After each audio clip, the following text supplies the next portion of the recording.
Okay, so we're ready to go. Peace and blessings to everyone, every single one. As you know, I am Kareema Medina Bilal, and this is part of the university online course with instructor Bilal. And I am a guest. I'm pleased to be a guest. And I'm going to speak to you today, which is Saturday, January 4th. Yeah, Saturday, January 4th, about three must have goals for 2025. That's three must have health goals and three must have relationship goals for 2025. And I urge you, if you get value from what I say, to contact me at mergedontmarry at gmail.com.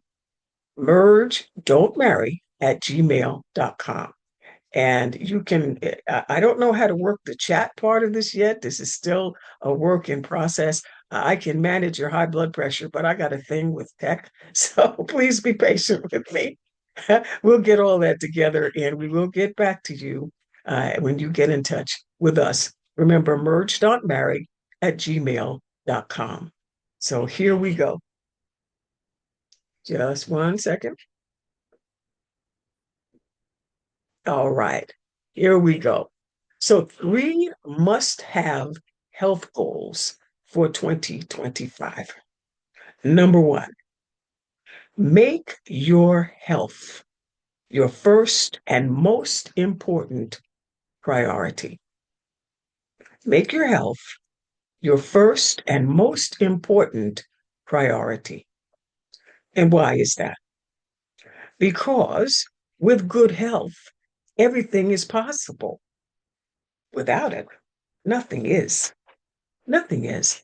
If you don't pay attention to your health while you have the option, eventually your health will deteriorate and you'll have no choice but to pay attention to it. And that will be under circumstances which are not favorable to you. The more options you have, the less urgent it is, the easier it is for you to remedy anything that needs to be remedied. I want to call your attention to something called the law of expediency. I learned this from Brian Tracy. If you want the full explanation of what I'm about to say, you can find it and we'll send a link to it. It's called the Universal Laws of Achievement and Success, Brian Tracy. And he explains something that's very relevant to your health called the law of expediency. What does that mean? It means that you do something right now simply because it's expedient. At the time, at the time, it's the most convenient thing, or it's the least expensive thing. You might call it the path of least resistance. However, the corollary to the law of expediency is the law of unintended consequences. That's when that thing that you put off because it wasn't convenient at the time still has to be dealt with. And when it does, again, you'll frequently have to deal with it under circumstances which are not as favorable as if you dealt with it right then in the here and in the now. It's followed again by another law that we all, I say you, but I'm talking about all of us, must be aware of and must address. And that's called the law of cause and effect. It's extremely important when it comes to your health because every effect, like we would say, every result or every symptom in a health context that you're seeing was caused by something else. And in the present modern day construct, they treat the symptoms. However, just like a leak in your roof, you can patch the ceiling all you want, but until you deal with what's causing that leak, you're going to lose it. Eventually, the roof will fall in. Eventually, your health, that thing which we've been ignoring by covering up the symptoms, taking something to relieve the pain, or makeup that you put on to cover the rash, eventually it will get worse and it will get worse. And guess what happens? You're going to have to deal with it later on, but you will not have the option that you would have if you dealt with it at that time. Hmm? Some people call it the law of reaping and sowing. You're going to reap what you sow. And when it comes to your health, whatever conditions you set up, you will have to deal with what comes out of those conditions, right? So when you make the choice, you choose the consequences. An example of this is when you give in to your lower passions. I'm sure we've all done this at some point. We said, at this moment, whatever it is that's giving me this pleasure, whether it's sexual pleasure or food pleasure, any of those, what happens is we said, I'm going to eat this now, and I'll deal with the consequences of it later. I know I shouldn't eat it, but it's good. If it's an intimate thing, a sexual thing, well, I know that I should use something to prevent pregnancy, but he doesn't want to and I don't want to. So if it happens, it happens. And then it happens. And it's really serious when it happens, whether it's an unintended pregnancy or it's a disease that you didn't, huh? You cannot, there is no skating on this. When you make the choice, you choose the consequences. So it is much better to be proactive than to be reactive. Hmm? And remember, there's many different kinds of health. You have your physical health, your spiritual health, your emotional and mental health. Hmm? And a disturbance in one creates a disturbance in the others. But Allah, as the great compensator, has arranged it so that when you heal in one, you heal the others. When you balance the one, you'll frequently rebalance the others. And that, my friends, is Allah's compassion and Allah's mercy manifest in an amazing and wonderful way. So we give thanks and we give praise for that. Second health priority, take control of your health. Take control of your health. You, yes, you who does not have the degree, you who does not have the certification or the education, you take control of your health. If you don't, who will? The establishment, the ones who stand to make money out of your sickness? Is that what you want? Is that who you want to leave in control? Who's better equipped to handle your health than you? Well, you may say, I have no knowledge. I haven't been to medical school. I have no degree. True. However, you, whatever your age, have lived in your body 24/7 for however long you've been alive. The person that you see in the doctor's office or the person that you see in the emergency room, they may have learned about you 5 minutes ago. We in the profession, we know about bodies, we know about health in general, we know about people, you know about you. Everything that we figure out about you, you told us. You told us where it hurts. You told us, you showed us where it's bleeding or where it's inflamed or whatever. Some of it we can see when you can't talk, but most of it we get from you or from somebody else who knows you. So it is to your advantage, it is to your advantage to learn about your body, to educate yourself about your body, and see, marvel, be a witness to how brilliant your body was created. Your body, believe it or not, is the most elegant machine that has ever been created. If it can ever be said accurately that man was created in God's image, and I'm saying this very loosely, you could say that if when the creator decided to create the human being, he created it in the most subtle, the most elegant.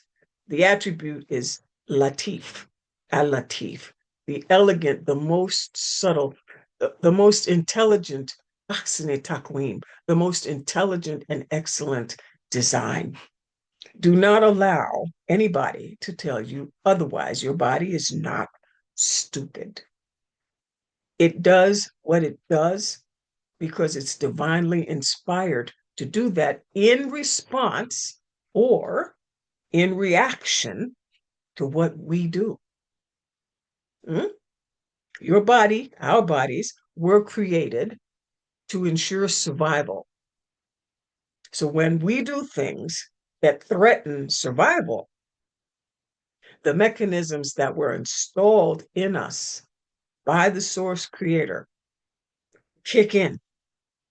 And they kick in a wonderful way. When you get to see it, when you study it, when you learn it, you will be humbled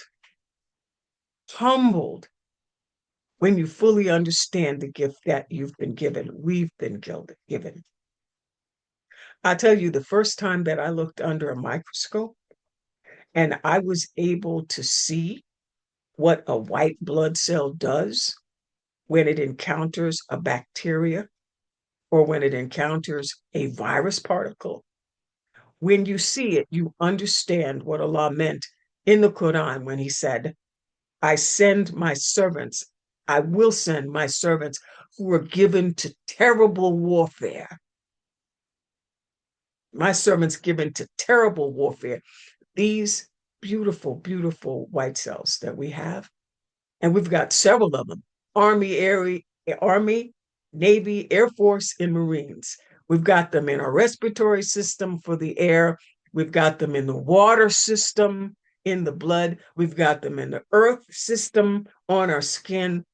These guys, when they perceive a threat, they swing into action in a way that will just have you in sajda, on your hands and your knees, in thanks and in praise to the creator that made them, and you get it free of charge.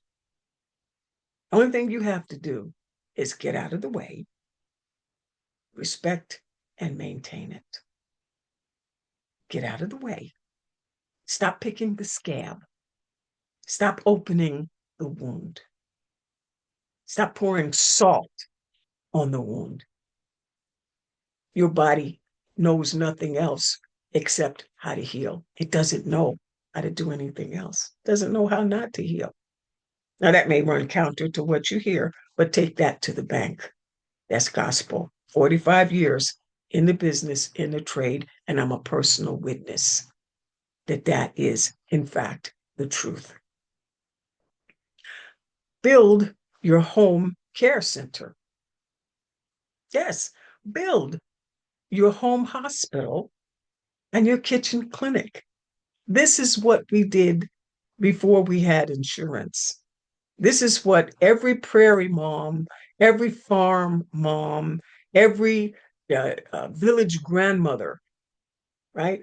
Everybody had an herb garden. There was always somebody who understood that when there's a sickness, you take this herb, you use this water cure, you use this poultice, that poultice, this powder, this tea. We did that, and people thrived and survived before we had all the tech that we have. Now, I'm the first one to tell you tech is wonderful. I love tech. I'm still trying to understand it, but it is not it is not the only thing, the only tool in the belt that Allah gave us in order to stay healthy. Now, you must understand this: healthcare is an industry and medicine is a business. I'll repeat that. Healthcare is an industry, medicine is a business. How do I know this? How do you know this? Go to any doctor that you want, call any healthcare provider that you want. And after they get your name and address, the first thing they're going to ask you is, how are you going to pay for the visit? And if you cannot pay for the visit and you're not dealing with uh, how shall I say, a federally qualified grant person or organization that has subsidy from the government to pay for that visit, you will not be seen. It won't happen. Trust and believe it. Don't take my word for it. Try it. And you will pay a pretty penny for it.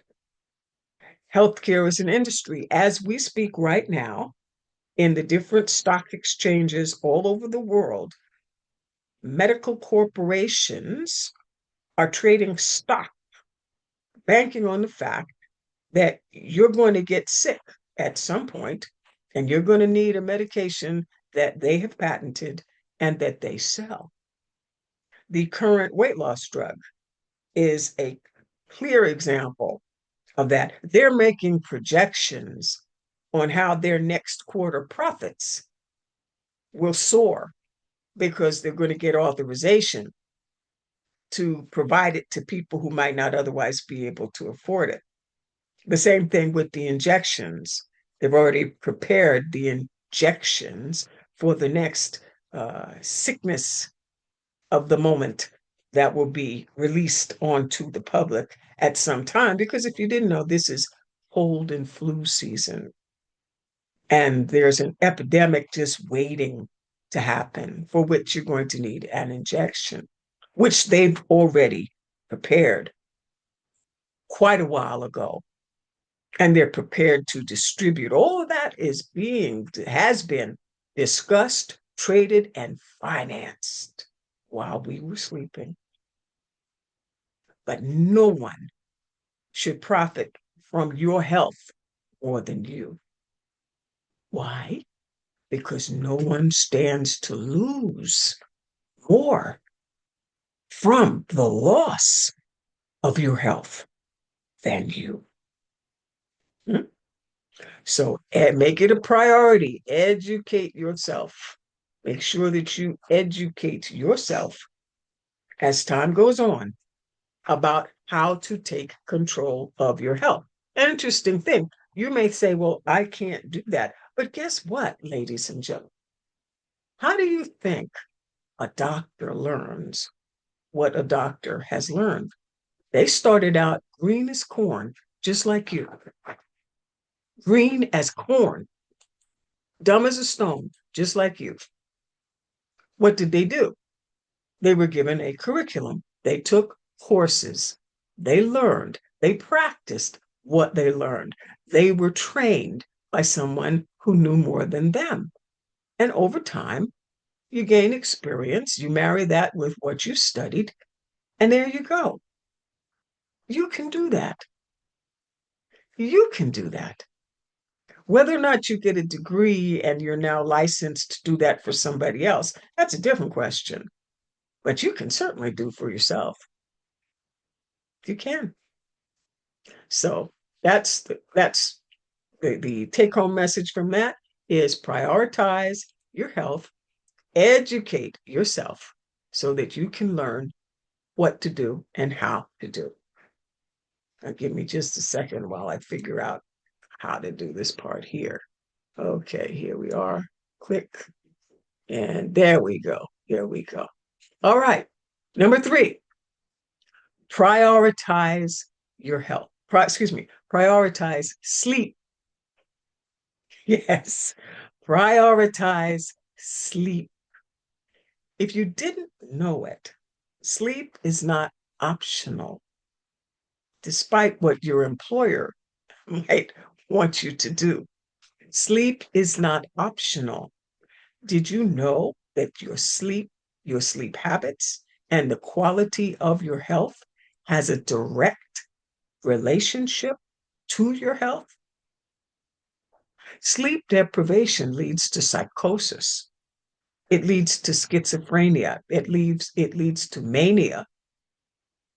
And I would tell you that in my experience, and I think most law enforcement people would say the same thing, probably the worst uh, call that they can be made to respond to is someone who's on methamphetamines and is in full blown psychosis. And why is that? Because when people take methamphetamines or crack and they're on stimulants and they haven't slept for 6, 7, 8 days, 2 weeks, some of them, they are unbelievably strong and they cannot be reached by reason. It takes 3 and 4 people to take them down, and they are extremely dangerous of all the ones that I've ever dealt with. And most of the people that I know who work in the ERs, the speed freaks, the meth freaks, are the worst people, we call them that, or the people who are addicted in a kind of way. The people who are addicted to methamphetamines or speed, very dangerous, very difficult to deal with. And what's the first thing that they do? We give them something to calm them down, to take the foot off the psychological, mental accelerator pedal, gas pedal, and make them sleep. And it may take weeks, weeks for them to finally get some quality sleep.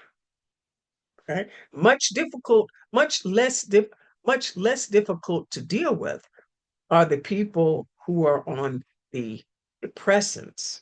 By that, I mean heroines, CNS, central nervous system, depressants, things that slow down your nervous system. People who are on heroin, people who are on um, Xanax, etc. Those ones that are sedatives, much easier to deal with.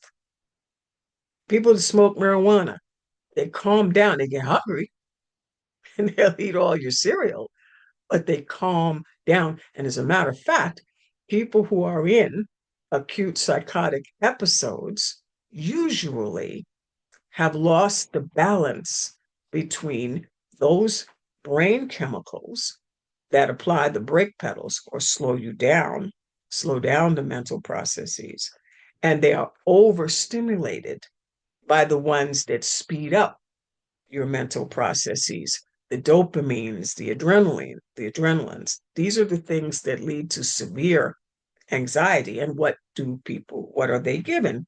They're given things that increase something called GABA, gamma aminobutyric acid, GABA, right? And things that increase serotonin, that's your calming chemicals. All of those, all the ones, they all have to deal with calming down, the ones that excite the nervous system and the ones that enhance the calming ones, right? Brake pedal, simple explanation, gas pedal, brake pedal. Mm? And you do that with sleep. And this is why it's such a wonderful thing that the Creator has given us the means to sleep. Quality sleep promotes restoration, rest and digest, it's called, healing and repair. Mm? And I believe personally that postpartum depression, as it's called, postpartum depression, is really about sleep deprivation. It's sleep. A woman may have been in labor for 24 hours before she actually delivers the baby. And then after she delivers the baby, there's this tremendous rush of relief and oxytocin and these other chemicals that promote bonding. But she then may not be able to sleep for days or get quality deep REM sleep for days. Why is that? Months, if truth is told. And why is that? Because it's a new baby. And if you're nursing that baby every maximum 3 hours, the baby's going to wake up or should wake up no more than 4 hours to feed. And then you get sore breasts. You can't lay on your stomach. It's hard to lay on your side. You have all these other physiologic things that are going on. So, really, I can, from experience and from observation in practice, I can say it may be 3 months before things smooth out, which is why it is inhumane, the system that we have for maternity for new mothers. It's inhumane, especially a woman who may have had a C-section. What, after 6 weeks, 8 weeks, 10 weeks, you're supposed to go back to work after you've had major surgery, you have a new baby, you may have other children, and you haven't had the opportunity to sleep. It's inhumane. But that's why we have to get our communities together. Every mother needs another mother. We call them, in Spanish, they call them comadres, the co-mothers, to help her get through that. Very, very important. Another thing that you might consider, many people who have difficulties sleeping complain that their mind is racing. They can't turn off their thoughts. They just think, think, think, think, think. Well, consider movement, plus minus exercise. Now, mind you, exercise is a form of movement, but not all movement is exercise, push-ups, et cetera, et cetera. I like rocking. Yeah, rocking. We know this works because in the womb, the mother rocked the baby. When the baby is born, it's instinctive to rock the baby. And this is why we had rocking chairs. This is why one of the first gifts you should consider giving a new mother is a rocking chair.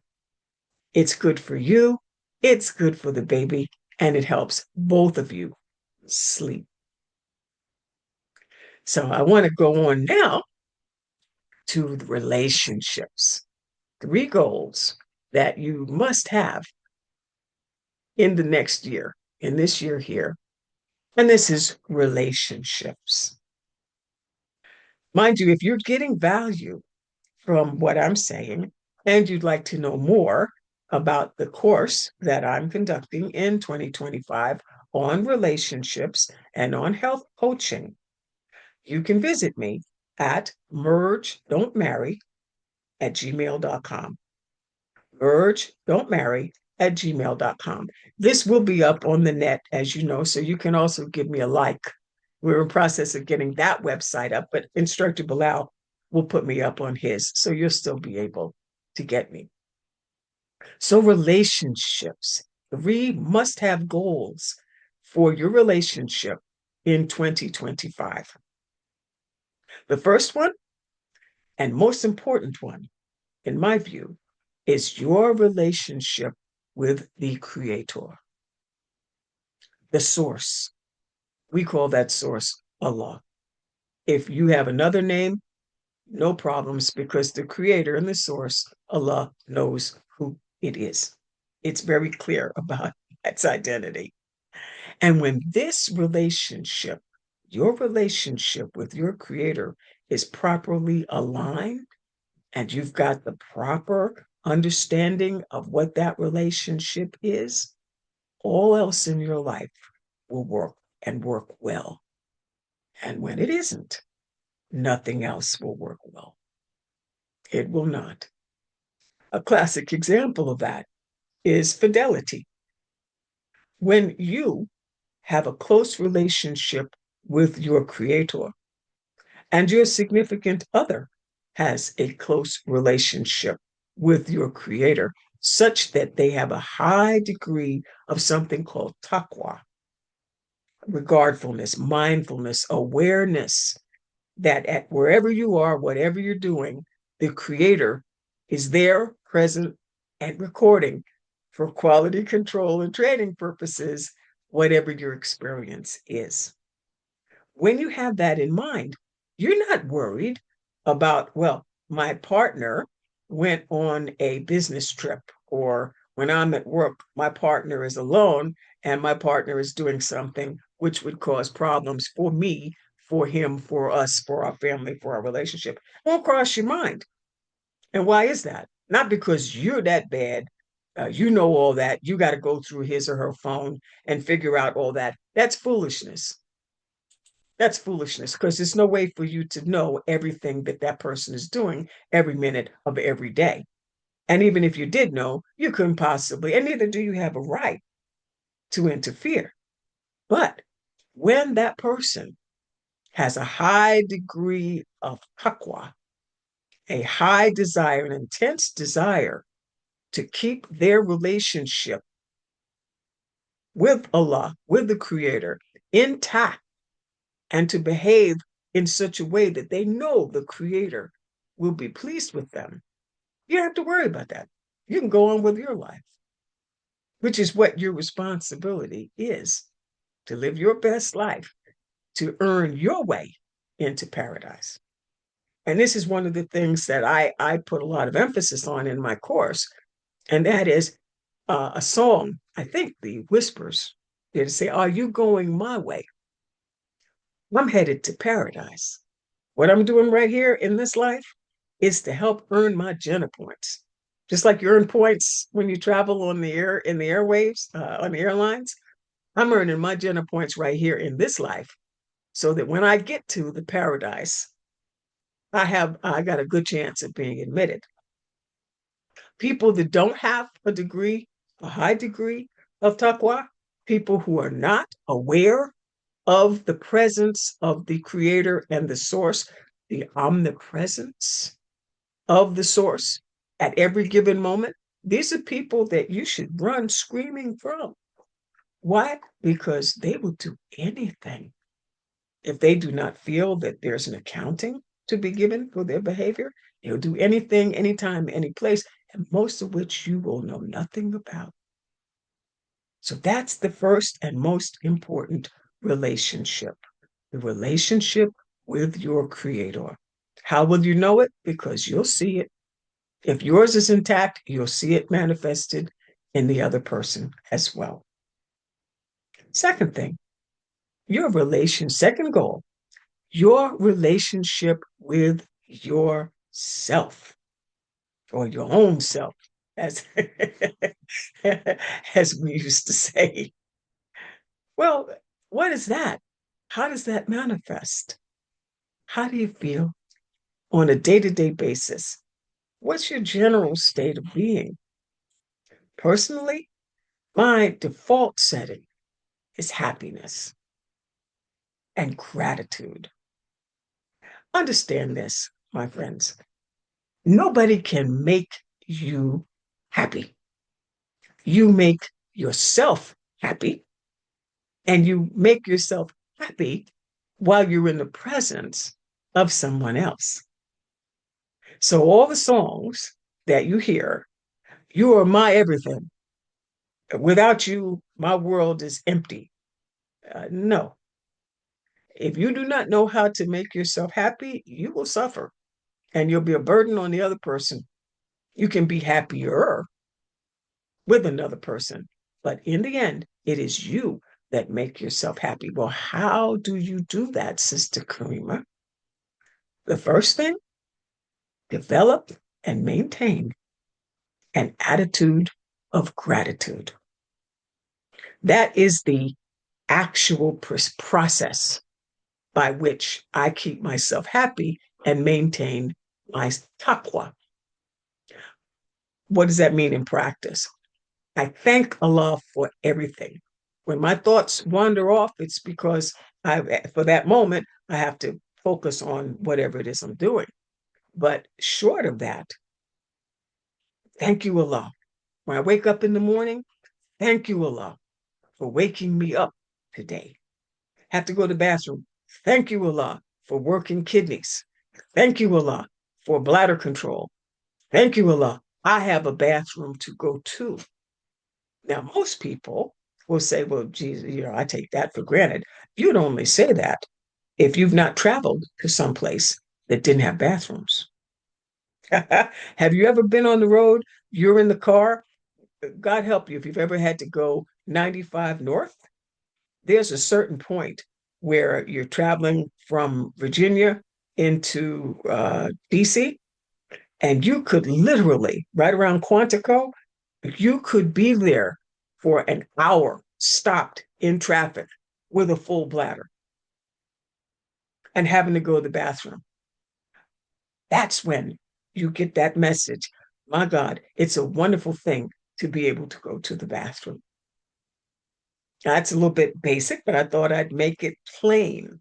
I thought I would make it very, very, very plain. Oh, how about when you can't go to the bathroom? Hmm, that's another form of misery. Don't get me started. But the way that I set my tone for the day is I wake up and I thank the Creator for a minimum of 10 things. And then I look over at my soulmate, Instructor Bilal, and I thank Allah 10 things I love and I'm grateful for about him. And I say, hmm, well, let me say this in a gentle way. The best relationship that you can have is one where you can turn over and look at your soulmate or the person that's sleeping next to you and be grateful and thankful that that person is in your life. If you can't do that, you may want to consider maybe you're not with the right person. That may be a problem for you, which is why you don't sleep with random people. Another discussion. Restoring your fitra. Your fitra? What is your fitra? What is the fitra? Some people would say it's nature. What is your nature? What is your default setting? What is your everyday operating system? You have to know this because you, knowing what your fitra is, can recognize it when it's reflected in somebody else. You know what makes you happy. Most people are focused on what doesn't. These are people that are difficult to be around. These are so called negative people. And I can tell you, it is really draining to be around people that are unhappy all the time. Matter of fact, I won't be around people. I won't work with them. I won't be with them. People who cannot make themselves happy and people who are heavily invested in being miserable. Why? Because of the principle in physics of something called harmonic resonance. What is that? That is, if you take a tuning fork and you tap it and you hold it next to another vibration object, it will vibrate at the same frequency as the one that you're holding. And that happens with human beings. If you're around people that are sad, miserable, and depressed all the time, it won't be long before you're sad, miserable, and depressed as well. So we choose the people on the converse. When you're around people who are happy, who are motivated, people who are making progress, and who want very much to make something of their lives, be somebody, do something wonderful for themselves and for the world, it's exciting to be around these people. You want to be around these people because it rubs off on you. Huh? So you want to find your fitra. And if you say, well, I used to be happy, I used to be able to do thus and so, well, restore your fitra. It's only too late if you don't start now. It's never too late to be something, to have something that you might have been or that you might have had, unless you don't start now. Oh, I always wanted to be a dancer or I always wanted to be a singer. Well, take some dance lessons, take some singing lessons. Doesn't matter if you're never going to be Beyonce. Well, who wants to be Beyonce anyway? But you can do whatever, especially with the internet.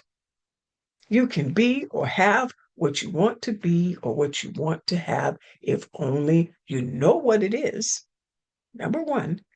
And number two, you start working towards it. Discover and refine your fitra. And the other one that goes right into now, I'm winding up now.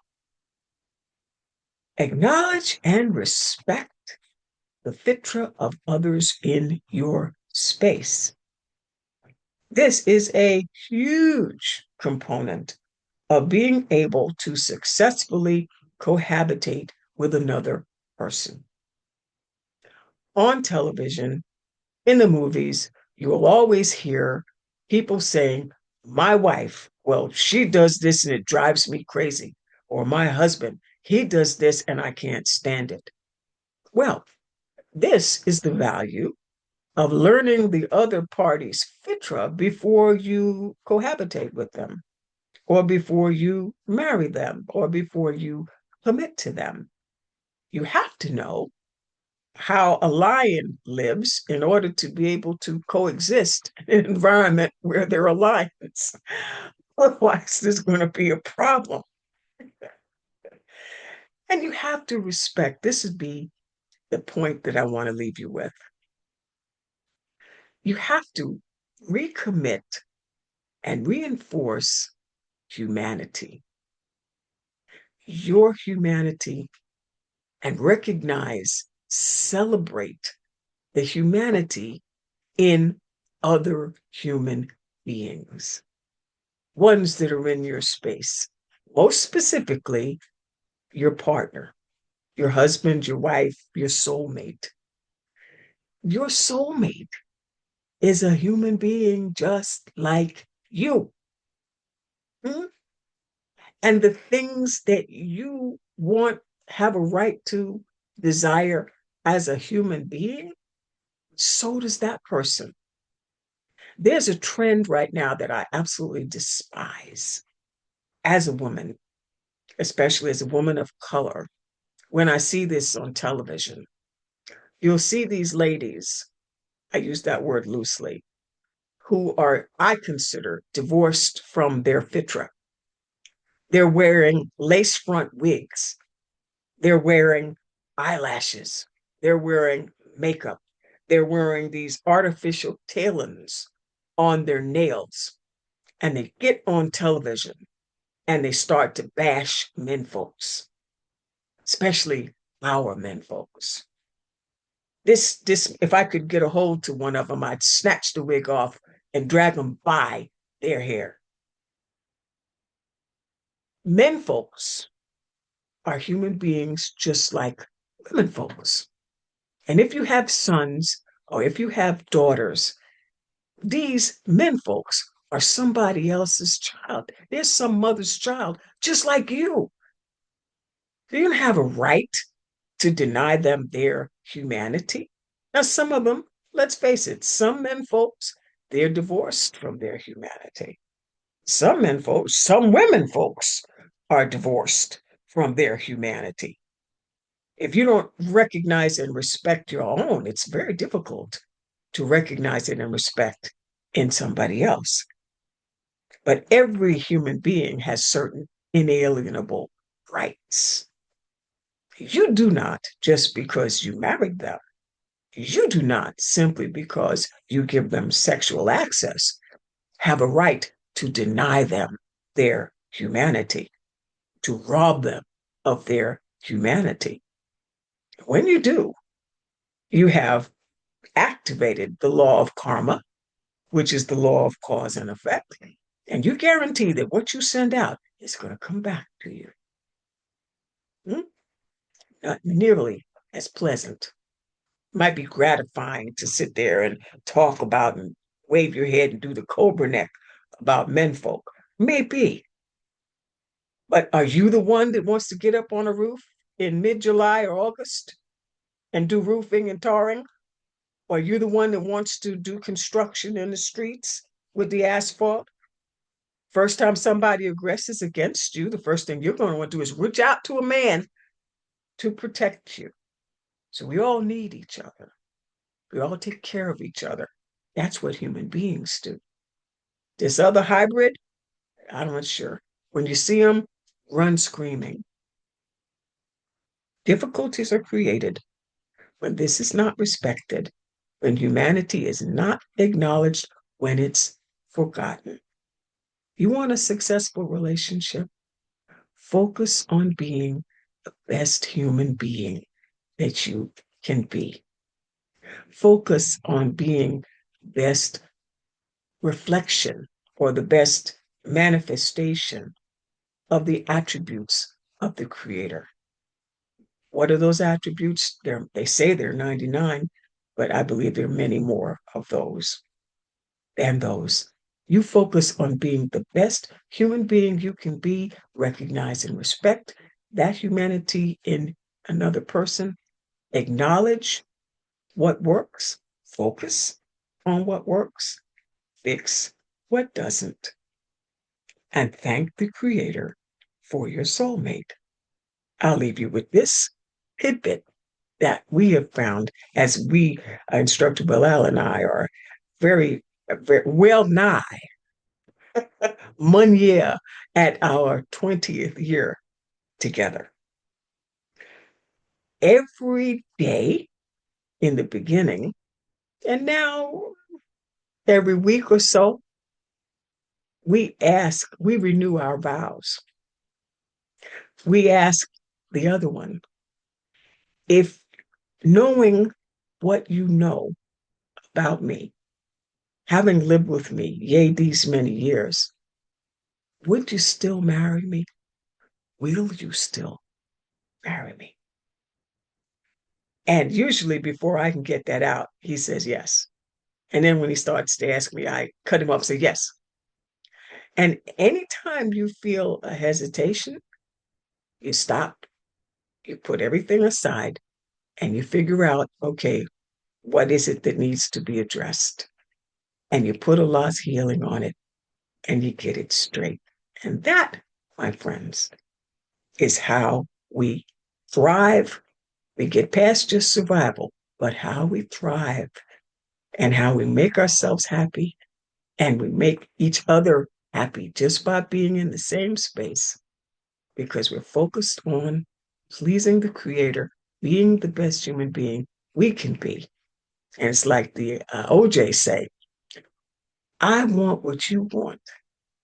You want what I want. And we were made for each other. So that said, it's time for me to pass the mic to Instructor Bilal. Now, it will take some time for me to get up. I've injured my knee, so I hobble.